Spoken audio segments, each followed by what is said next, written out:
Generation Change is a youth movement, an assembly of young leaders from across the Caribbean, aspiring to summon the regional leaders to consign to their promises for equality and inclusion for persons of the LGBT community in their respective countries. Generation Change will beget a new era of youth who collectively demand the acquisition of those rights that were promised for all. So Generation Change is not a pretense. It is not a facade. This movement is committed to its cause for equality for all. From the police, to the media, to the highest political figure, to the man on the street, the injustice is rampant. In many Caribbean territories, being anything but heterosexual is condemned and criminalized. In Jamaica, male homosexuality is punishable by 10 years hard labor. And in Trinidad and Tobago, it is punishable by a 25-year prison sentence, although it is not enforced. And while these laws are not enforced, violence and discrimination still exists and persists. Generation Change says we exist and we want justice, recognition, equality, and inclusion. I always ask people, do you know a gay person? Have you spoken to a gay person? Because if you talk to somebody who's gay, whether it be gay or lesbian, and you listen to their story, it will change your perspective. Let's just start breaking down stereotypes and not fulfilling those stereotypes that people say, oh, you see, I told you so. Bessie was my sister. And I told her that, and when I told her, I said, no, don't tell mommy, don't tell anybody, like, I don't know how they're going to react. And then it wasn't even 24 hours later, and she told my mom. She told my mom right away. And my mom was like, Jessica, Tammy told me something. Is that really true? I said, yes, mommy. And she's like, you serious? I said, yeah. You sure not going for faith? I was like, no. I really think that I really like that person. And she was like, okay, well, you're my daughter.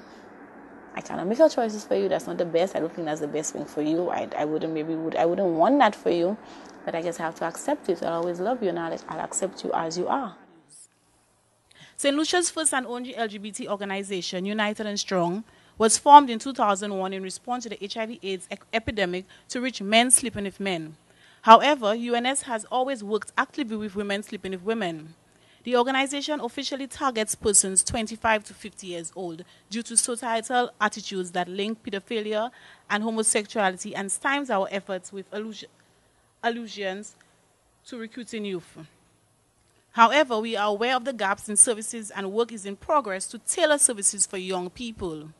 Very little statistical data is available on the situation of LGBTI youth in St. Lucia. However, UNS has compiled evidence that indicates a high level of youth displacement from family homes, bullying, violence, and marginalization. This includes a high level of violence for LB women.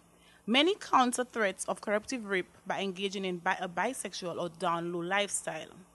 LGBT youth face heightened levels of discrimination when seeking employment, securing adequate housing, or getting proper medical services or treatment.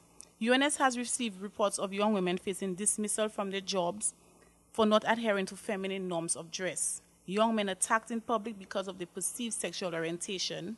Our young women are faced verbal attacks due to their non-conforming gender expression. You may not get what you want today. You may not get what you want tomorrow, but God is never too late. I heard this at the University of Indiana back in 1992. I was 19 years old at the time, but its tone reigns true today as we speak of passive resistance and hope.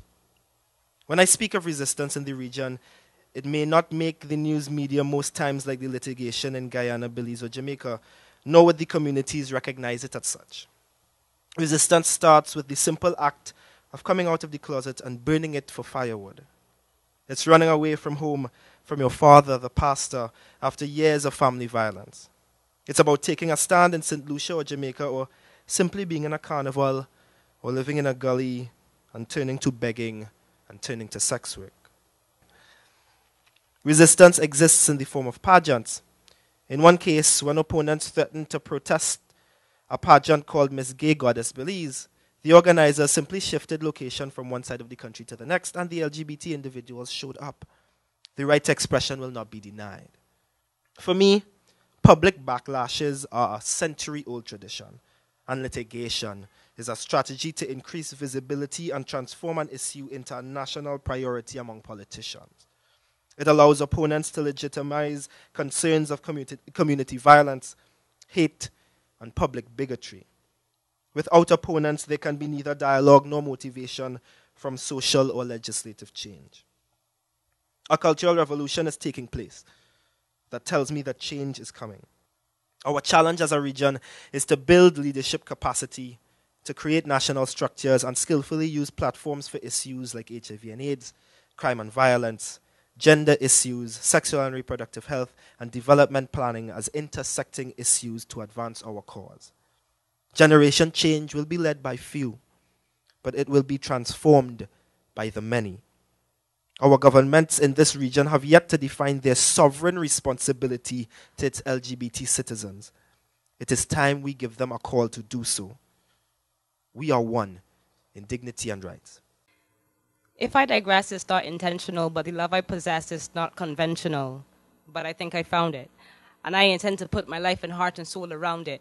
And if I had a trumpet, then I wish I could have sounded it, saying that this love is real and happiness surrounds it. But even love at its best can only manifest when it's put to the test. So if we give more love, we will not be loved less. So I've been thinking lately it's kind of similar to Haiti, because this world is really crazy and our future is looking hazy, because for love to be born, Mother Nature needs to beat us. We're all pregnant with love. It's like that unborn fetus. And some of us are asking for an abortion, but love is begging, please keep us. But we know not how to give birth to this love, so Mother Nature needs to teach us. So we need to stop sleeping, because it's not only Haitians that are weeping and seeking for a love that will never seem to be born, because their eyes are filled with tears and their hearts are all torn. And then we cover it up with hope, but this hope is now worn. But a day will come when the whole world will rejoice, not by chance or by luck or by status or by choice, but we will rise as a people above the social noise so that every single man can hear love's voice. You have sex in public. Nobody could do it. Nobody could do it. Right. Right. So look. So it is against the law for even a heterosexual to practice it in public. So what you all are looking for is acceptance from the public. For homosexuals to practice sex in what?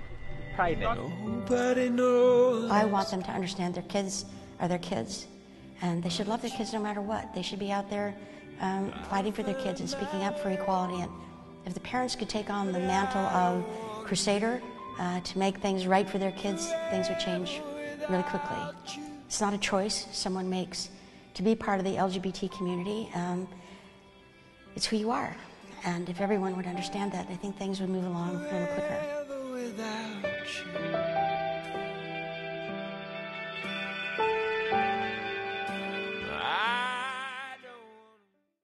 So I come from and live in supposedly the most homophobic place on earth, a label that was bestowed on Jamaica in 2006 and has been with us since. The truth is, while there are scales to measure the negative attitudes people have towards lesbian, gay, bisexual, and transgender people, there is no real way or accepted way, as far as I know, to determine how or if a country is really homophobic.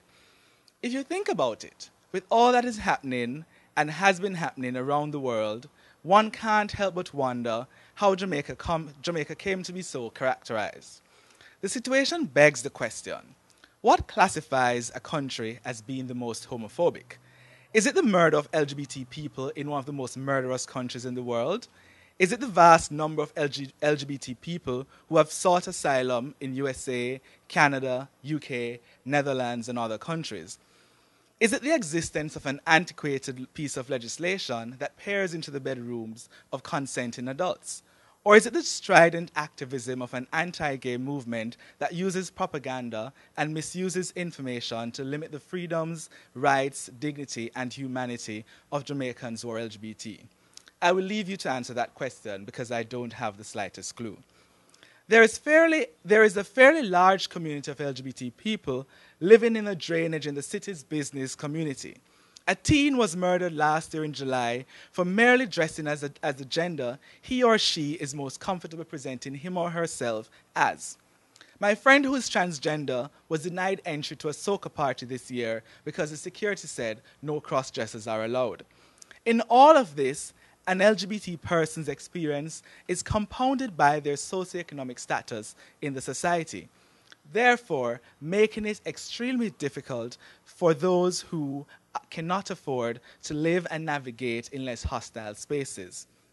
However, in the midst of all this hoopla, there is growing resistance, a fascinating resilience that articulates and shows that young people are the generation of change, that we are committed to working towards engendering the kind of society we want to live in and enjoy as human beings with dignity and with rights. In fact, in the National Survey on Attitudes and Perceptions Towards Same-Sex Relationships conducted in 2012, it found that young people are least likely to discriminate against people because of their sexual orientation than their adult counterparts. The results of our efforts, not just young people, but the many persons who have worked tirelessly over the years, is change. The result is progress despite resistance from a plethora of stakeholders. The national survey, which was commissioned by JFLAG, found that 1 in 5 Jamaicans respect LGBT people, and 1 in 5 would support an addendum to the Charter of Fundamental Rights and Freedom to include sexual orientation as a ground for non-discrimination. In addition, 1/3 of the population believes the government is not doing enough to protect LGBT people from violence and discrimination. In fact, young people continue to do what they can. A young gay Jamaican, my dear friend Javed Jagai, filed a constitutional challenge last year against the Buggery law. It's all very fascinating, I think. It's a bit unfathomable too if you think about it, all that has been happening in recent times. This certainly cannot be the most homophobic place on earth, but change is inevitable. There is progress, and I think we must acknowledge it and promote these changes as part of a passive resistance to the narrative that is out there about Jamaica. Talk, and we've been talking for some time. But from today, it's going to be action. From now, henceforth, this moment.